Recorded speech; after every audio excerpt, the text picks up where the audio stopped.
وہ میں نے ایک واقعہ سنایا تھا نا، ایک ہمارے ایک فالج زدہ بیچارے بوڑھے ملے، پچھلے ہفتے میں نے واقعہ سنایا تھا. میں نے ان سے پوچھا حضرت کیا ہوا؟ کہتے ہیں یار میں تبلیغ میں گیا تھا، میں بلڈ پریشر بھی تھا، کولیسٹرول بھی تھا، شوگر بھی تھی، تو کسی اناڑی میرے جیسا کوئی ہوگا بیچارہ، اس نے کہا کہ بریانی اور قورمے کھا رہے تھے، تو اس نے کہا کھاؤ کھاؤ اللہ کا راستہ ہے کچھ نہیں ہوگا. تو کہہ رہے میں نے کھایا کچھ ہو گیا مجھے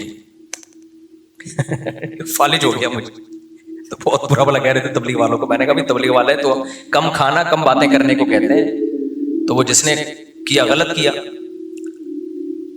تو وہ اسی پر ایک اور واقعہ ایک ڈاکٹر صاحب نے سنایا. کہہ رہے ایک شوگر کا پیشنٹ تھا، اس کو ہم نے منع کیا کہ نہیں چینی کھانا. تو ایک کوئی صاحب آئے، انہوں نے اس کے سامنے شربت کا گلاس رکھا. بہت خطرناک پیشنٹ تھا، بہت اصرار کیا. وہ نمازی بھائی تھے، بہت اصرار کیا بھائی یہ پی لو یہ پی لو. وہ کہہ رہے نہیں نہیں نہیں مجھے شوگر ہے. جب انہوں نے زیادہ اصرار کیا نا اور کہا اللہ نے چاہا کچھ نہیں ہوگا انشاءاللہ، اللہ نے چاہا تو کچھ نہیں ہوگا. دیکھو صحابہ کرام کا اللہ پہ توکل تھا، انہوں نے دریا میں گھوڑے دوڑا دیے. انہوں نے، یہ بہت اہم واقعہ ہے، اس کو بڑا سبق ملے گا اس سے انشاءاللہ آپ کو، خاص طور پہ دینداروں کے لیے سمجھنے کی چیز ہے. واقعہ ہے نا، ایک علامہ اقبال کا شعر بھی ہے اس پہ کہ دشت و دشت دریا بھی نہ چھوڑے ہم نے، کہ ہم نے تو صرف صحراؤں میں نہیں، ہم نے تو دریاؤں میں بھی کرامت کے طور پر نا گھوڑے دریا میں چلا دیے تھے صحابہ نے. تو ان صاحب نے کہا داڑھی بھی تھی نمازی بھی، انہوں نے کہا دیکھو صحابہ نے اللہ پہ توکل تھا، دریا میں گھوڑے چلا دیے انہوں نے. تو سامنے شکر ہے کوئی عقل مند بیٹھا ہوا تھا جس کو وہ کھلا رہے تھے نا پورا چینی کا شربت. اس نے کہا دیکھو اگر وہاں پل ہوتا نا پھر اللہ دریا میں گھوڑے نہیں چاہے، وہ ڈوبنا تھا انہوں نے، ہاں تو پل نہیں تھا اور مجبوری تھی جانا، صحیح ہے نا. پل ہوتا پھر صحابہ دریا میں چلاتے، پھر سوال ہی پیدا نہیں ہوتا کہ دریا میں گھوڑے چلتے. اللہ کہتا ہے پل ہے تو جاؤ نا. یا پل بنانے کا ٹائم ہوتا تو بھی نہیں. یہ جو قسطنطنیہ میں سلطان محمد فاتح نے قسطنطنیہ اور یہ جو آج کا استنبول ہے جب یہ فتح کیا تھا، تو اس نے کوئی دریا میں تھوڑی گھوڑے چلا دیے تھے. ان کا یہ جو استنبول کا جو قلعہ ہے نا آج جو 4000 سال جس کی پرانی تاریخ ہے، میں نے وہاں جا کے ولاگ بھی بنایا ہے، یہ ترکی کا جو مشہور قلعہ ہے، یہ تو عیسائیوں کے ہاتھ میں تھا، بہت مضبوط عیسائیوں کی اسٹیٹ تھی. اور نبی صلی اللہ علیہ وسلم نے خوشخبری سنائی تھی کہ نعم الجیش جیش یغزو القسطنطینیہ، فرمایا سب سے بہترین لشکر، کیا ہی خوب لشکر ہے جو قسطنطینیہ فتح کرے گا. آپ مکہ میں اور ترکی کی فتوحات کی خوشخبریاں دے رہے ہیں. ہمارے نبی کا یہ ویژن دیکھو، ایک پیغمبر جو نہ لکھنا جانتے ہیں نہ پڑھنا جانتے ہیں، لیکن کتنا کانفیڈنٹلی وہ کہہ رہے ہیں کہ کیا خوب لشکر ہوگا جو قسطنطینیہ کو فتح کرے گا. اور خوشخبری دی، جنت کی بشارت دی. اسی وجہ سے مسلمان فاتحین شروع سے لگے ہوئے تھے اس میں، لیکن نہیں ہو پا رہا تھا. تو سلطان محمد فاتح نے کیا کیا، وہ بھی فوجیں لا کے بٹھا دی، لیکن اتنا مضبوط قلعہ ہے وہ جا ہی نہیں پا رہے بھائی. تو مشورہ ہوا. اب انہوں نے یہ نہیں کیا کہ جی ایک طرف سے سمندر ہے، وہاں بھی سمندر کٹا ہوا ہے نا، آپ میپ میں دیکھ سکتے ہیں. تو سمندر میں ہم کیا کرتے ہیں، بسم اللہ ہی اللہ پڑھ کے سمندر بھی نکل جاتے ہیں. بڑھ جانا، ڈوب جانا تھا انہوں نے، اور کیا. تو اللہ کہتے ہیں پہلے اپنے سارے اسباب اور وسائل تو استعمال کرو، پھر میری مدد آئے گی. تو سلطان محمد فاتح نے مشورہ لیا، بھائی کیا کریں یار، یہ تو ناممکن ہے. پیچھے پورا یورپ تھا نا، وہاں سے بھی تو مدد آ رہی تھی ان کی، تو ناممکن تھا. اسباب کی دنیا میں بھی 600 سال ہو گئے، علاقہ ہی نہیں فتح ہو کے دے رہا. اب تو کچھ کرنا پڑے گا کہ نہیں کرنا پڑے گا؟ اب تو کچھ کرنا ہے بھائی. تو ماہرین بیٹھے، انہوں نے مشورہ دیا، استخارہ نہیں نکالا. خوب سمجھ لو، استخارہ نکال کے دیکھتے ہیں فتح ہوگا تو ٹھیک ہے، نہیں تو واپس چلو. دیکھو وہ اسباب بھی اختیار کرتے تھے اور اللہ سے دعائیں بھی. سلطان محمد فاتح کے لشکر میں ہمیشہ کوئی نہ کوئی اللہ والے بزرگ اس وقت کے ہوتے تھے، ان کو صرف دعاؤں کے لیے لے کے جاتا تھا. وہ دیکھتا تھا نا ایک بزرگ ہیں، وہ لڑ نہیں سکتے، بوڑھے ہیں، کوئی بات نہیں حضرت آپ ہماری صف میں ہوں گے، ذکر کریں گے اور اللہ سے دعائیں، کیونکہ اللہ تقوی اور ذکر پر مدد کرتا ہے. تو ایسے سیکولر نہیں تھے کہ ہم اپنی توپوں پہ اعتماد کر لیں خالی، نہ نہ نہ، ہمیں اللہ والے بزرگ بھی چاہیے. تو ایک نہ ایک بزرگ اس کی صف میں ہوا کرتے تھے جن کا کام ہے اللہ سے دعائیں مانگنا. خود بھی مانگتا تھا، لیکن بھائی وہ اپنے آپ کو سمجھتا تھا ہم اس لیول کے نیک نہیں ہیں، تو ایسے ایک بزرگ ہوں گے، ان کی برکت ہوگی، اللہ میں فتح دے گا. اور دوسرا اسباب بھی دبا کے استعمال کیے انہوں نے. سلطان محمد فاتح نے جب دیکھا نا یہ اتنا بڑا قلعہ اور اتنی چوڑی دیوار، میں نے ولاگ پہ آپ دیکھ لیں اس کو، اتنی چوڑی دیوار ہے بھائی، اس پہ تو پوری بیل گاڑیاں چلتی تھی دیوار کے اوپر، امپاسبل، ناممکن اس کو فتح کرنا.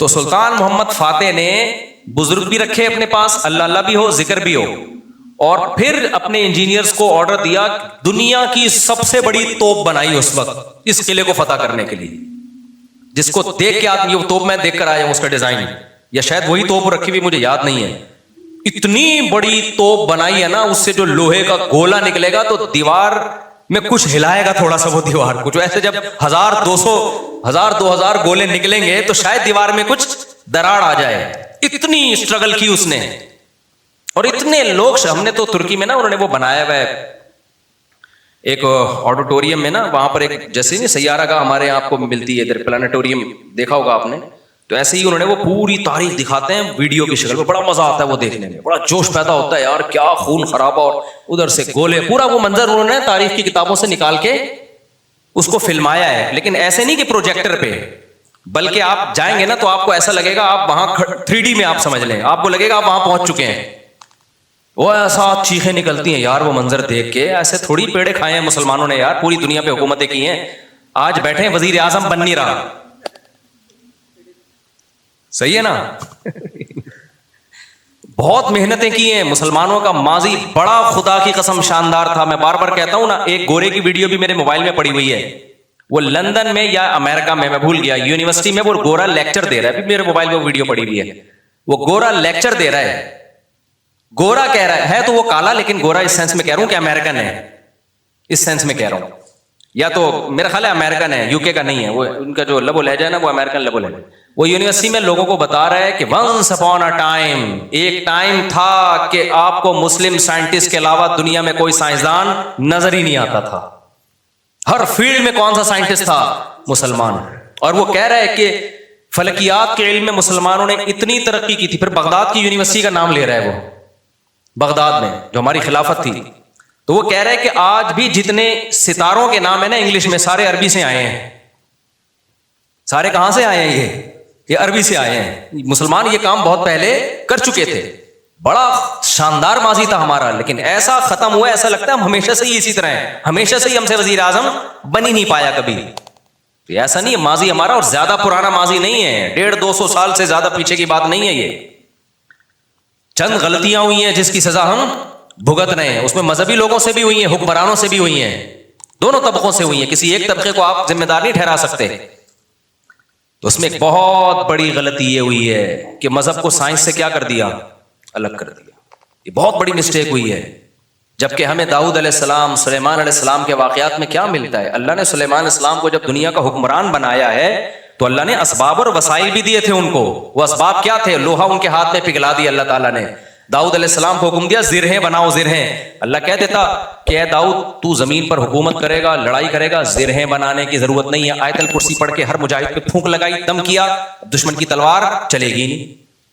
यही चल रहा है ना आजकल, दामाद इंसान का बच्चा नहीं बन रहा, आयतल कुर्सी पढ़ के फूंको और उसको जो है वो तावीज करा दो तो ठीक हो जाएगा। पूरी 10-10 साल दामादों के ठीक करने में बेटियों की जिंदगियां तबाह कर दी। कुरान क्या कहता है? इन खिफ्तुम अल्लाह युकीमा हुदूदल्लाह, हुदूदुल्लाह पे कायम नहीं रह सकते भाई, खुला लेने की कोशिश करो इस पागल से। 2-3 मौके दे दिए ठीक होने के, हो गया ठीक है, नहीं तो अगर बुराई इस काबिल है कि बर्दाश्त के काबिल है तो बर्दाश्त करो। बिला वजह घर नहीं तोड़ना चाहिए, बिल्कुल बर्दाश्त के काबिल नहीं है, जान छुड़ाओ भाई इस आदमी से ना। मैं ना जानता हूं ना ऐसे लोगों को, 30-30 साल हो गए कि नहीं जी अल्लाह के हाथ में दिल है, अल्लाह जब चाहेगा मेरे दामाद का दिल चेंज कर देगा। इस उम्मीद पे 30 साल गुजार दिए और बेटी पागल हो गई। मैंने कहा 30 साल के बाद आप आ रहे हो कि खुला लेना है?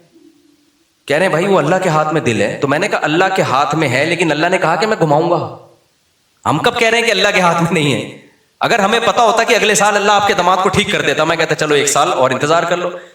अल्लाह के हाथ में है, लेकिन घुमाएगा कि नहीं घुमाएगा ये अल्लाह ने नहीं बताया, बल्कि अल्लाह ने जो बताया है इन्नका ला तहदी मन अहबबता, आप उसको हिदायत नहीं दे सकते जिससे आप मोहब्बत करते हो। ये तो हजरत अबू तालिब के बारे में नाजिल हुई है कि नबी के चचा ईमान नहीं लाए तो नबी गमज़दा थे। अल्लाह ने फरमाया कि आपको आप जिससे मोहब्बत है हिदायत नहीं मिलेगी, उसको मिलेगी जिसको अल्लाह चाहेगा। और चाहेगा किसको? जो खुद चाहेगा।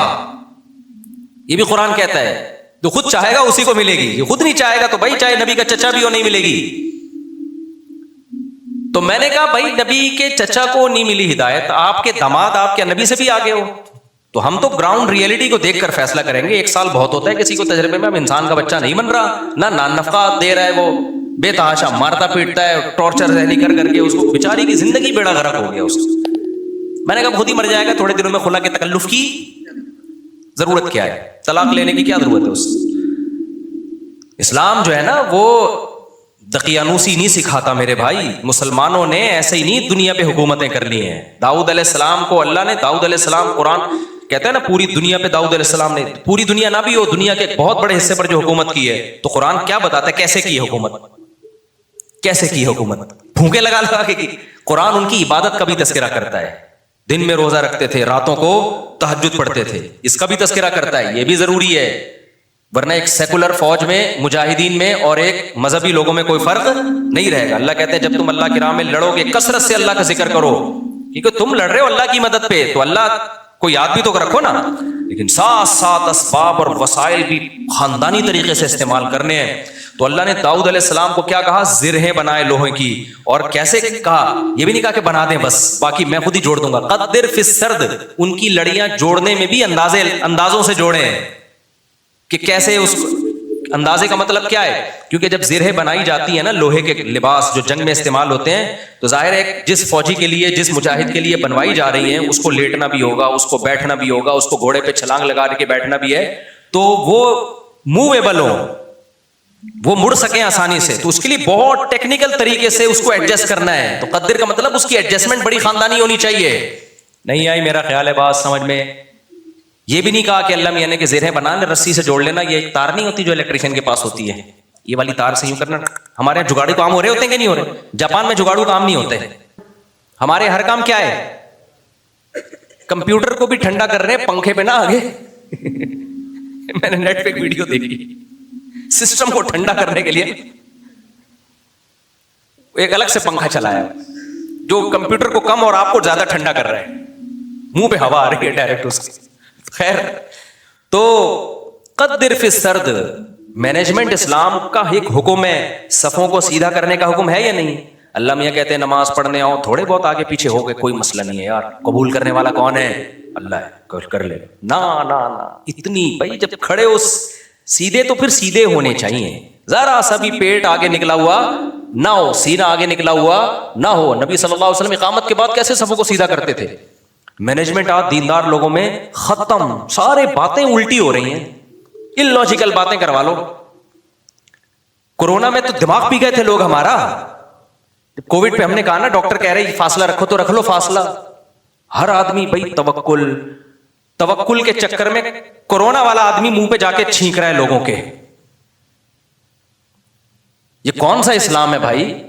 खैर, तो वो उसकी बात बड़ी प्यारी थी ना, मैं दाऊद अलैहिस्सलाम का बता रहा था ना, कैसे जिरहें बनाई उन्होंने और कितनी पावरफुल हुकूमत, फिर फौज तैयार की है। फिर सुलेमान अलैहिस्सलाम को आप देख लो, उनका तख्त था, हीरे जवाहरात थे और कैसा ताज था उनका, ये भी भरम के लिए। तो इसमें हमें ये भी मिलता है कि अगर भरम डालने के लिए आपको अच्छी ड्रेसिंग करनी पड़े और खानदानी लाइफ स्टाइल हो ताकि सामने वाले पे भरम अच्छे पड़े, तो ये भी शरीयत का हुक्म है। जैसे हजरत मुआविया रजी अल्लाह ताला अन्हु का बड़ा शाहाना लिबास था, तो किसी ने हजरत उमर को शिकायत लगाई कि ये गवर्नर बने और इतना बेहतरीन खूबसूरत लिबास पहन के चलते हैं फिरते हैं, ये तो दुनिया से मोहब्बत की अलामत है। हजरत उमर तो फटे पुराने कपड़े पहनते थे, पेवनज़दा कपड़े पहनते थे। तो हजरत उमर ने खत लिखा, भाई ये क्या शिकायत है? हजरत मुआविया ने फरमाया, या रसूलल्लाह, मैं जिन लोगों पे हुकूमत कर रहा हूँ, या अमीरुल मोमिनीन, मैं जिन लोगों पे हुकूमत कर रहा हूँ ना, इनकी नज़र में, मैं मफहूम बयान कर रहा हूँ, इनकी नज़र में लिबास की बड़ी वैल्यू है, ये मुझे वैल्यू नहीं देंगे अगर मैं गरीबों वाला लिबास पहन के घूमूं। तो ये सियासत थी उनकी, और ये हकीकत है कि आपका सबसे पहला इंप्रेशन किसका पड़ता है? आप लिबास का पड़ता है, आपके लाइफ उठने बैठने का स्टाइल क्या है आपका। वही आपके कपड़े में 10 किस्म के पेवंद लगे हुए हों, अगला कहेगा अबे भाई ये तो शायद इनके पास पैसे ही नहीं है तो हमसे क्या लड़ेंगे, ठीक है ना। तो लड़ाई के लिए ज़ाहिर हज़रत मुआविया के पास जब दुश्मन के वफूद आया करते थे तो उनकी ड्रेसिंग देख के उनको अंदाजा हो जाता था, भाई ये छोटे लोग नहीं है। सवाल पैदा होता, फिर हज़रत उमर ने ऐसा क्यों किया? भाई वो उनको वैसे ही इतना अल्लाह ने रोक दिया था कि वो उन कपड़ों में ही बहुत रोक था उनका। और हमारे नबी सल्लल्लाहु अलैहि वसल्लम के जो पेवनज़दा कपड़े थे, तो हदीस में तो आता है नबी के चेहरे पे अल्लाह ने इतना रोब डाल दिया था कि 1 महीने की मुसाफत से दुश्मन कांपने लगता था। कि नॉर्मली हुक्म जो शरीयत ने दिया है, भाई आपकी ड्रेसिंग, आपका लिबास सारा क्या होना चाहिए? सूटेबल होना चाहिए। कोई चीज ऐसी नहीं होनी चाहिए जो सोसाइटी आपको कोई गिरा हुआ आदमी समझना शुरू कर दे। समझ में आ रही है बात कि नहीं आ रही है? नहीं आती, लेकिन जब रिश्ता लेने जाते हो तो फिर आती है। फिर नहा धो के डिटॉल से ना 3 पीस सूट पहन के जाएंगे, फिर मजाल है कोई पेवनज़दा कपड़े पहन के चला जाए। तो सादगी है तो फिर जाना चड्डी बनियान धोती बनियान में जा भाई तू वहां पे, کیونکہ ہر وقت نا لوگ علماء کو یہ دیکھو سادہ ہونے چاہیے، ان کی پگڑی دیکھو، ان کے کپڑے دیکھو، اور ہمارے تو کوئی ہیں بھی نہیں. تو خیر، تو وہ میں جلدی سے وہ بتا دوں نا، وہ جو شربت کا گلاس رکھا نا، تو وہ ڈاکٹر صاحب مجھے واقعہ سنا رہے تھے، آج ہی کی بات ہے، شوگر کے بڑے اسپیشلسٹ آئے ہوئے تھے، گپ شپ تھی ان کے سے. تو وہ کہنے لگے کہ اس نے کہا کہ دیکھیں، جو صحابہ نے دریا میں گھوڑے دوڑائے تھے نا، پل نہیں تھا وہاں پہ. اگر پل ہوتا تو وہ دریا میں گھوڑے نہیں دوڑا، اور اگر پل بنانے کا ٹائم ہوتا پھر بھی نہیں دوڑا. پھر یہ میں اپنی طرف سے ایک اضافہ کر رہا ہوں، پل بنانے کا ٹائم ہوتا، اسباب و وسائل ہوتے، پھر بھی نہیں جاتے، اور واپس جا کے دوبارہ آنے کا ٹائم ہوتا پھر بھی دریا میں گھوڑے نہیں ڈالتے. وہ ایک مجبوری تھی کہ اس کے علاوہ کوئی آپشن تھا نہیں. تو سلطان محمد فاتح نے بھی یہی کیا ہے. اس نے کیا کیا کہ بزرگ بھی رکھے ہوئے، اللہ سے دعائیں مانگے، اور پھر اسباب اور وسائل اختیار کیے. بھائی یہاں پانی ہے تو پانی کو کراس کرنا ہمارے لیے، سوری پیچھے سمندر ہے، بیچ میں خشکی ہے، پانی نہیں تھا، خشکی سے ہٹ کے آگے پانی ہے. تو اب آگے ہم گھوڑوں پہ جائیں گے اگر، تو گھوڑا پانی میں نہیں جا سکتا. تو انہوں نے یہ نہیں کہا صحابہ کرام نے پانی میں گھوڑے دوڑا لیے تھے تو ہم بھی خشکی تک جائیں گے، اور قسطنطنیہ میں بیک سائڈ سے حملہ کرنے کے لیے نا، باقی بسم اللہ توکلت علی اللہ پھونکوں والی سرکار ہوتی تو مسئلہ ہی حل ہو گیا تھا یار. یہ تو پہلے ذہن میں آ جاتا نا، میرے بہت لیٹ آیا دماغ میں. ایک شف سرکار حضرت وہ سلطان محمد فاتح اپنے پاس رکھتا، شف، اور پورا قسطنطنیہ ہی بڑھ جاتا پورا. ابھی جو الیکشن میں ہوا ہے نا، آپ کو پتا ہے نا، جو ووٹنگ ہو رہی تھی، فلاں جیت رہا ہے، میم بنائی پاکستانیوں نے، اوپر جا رہا ہے اوپر جا رہا ہے، شف ایک دم وہ نیچے ہوا، بڑی ٹائٹ میم بنائی ہے کہ الیکشن میں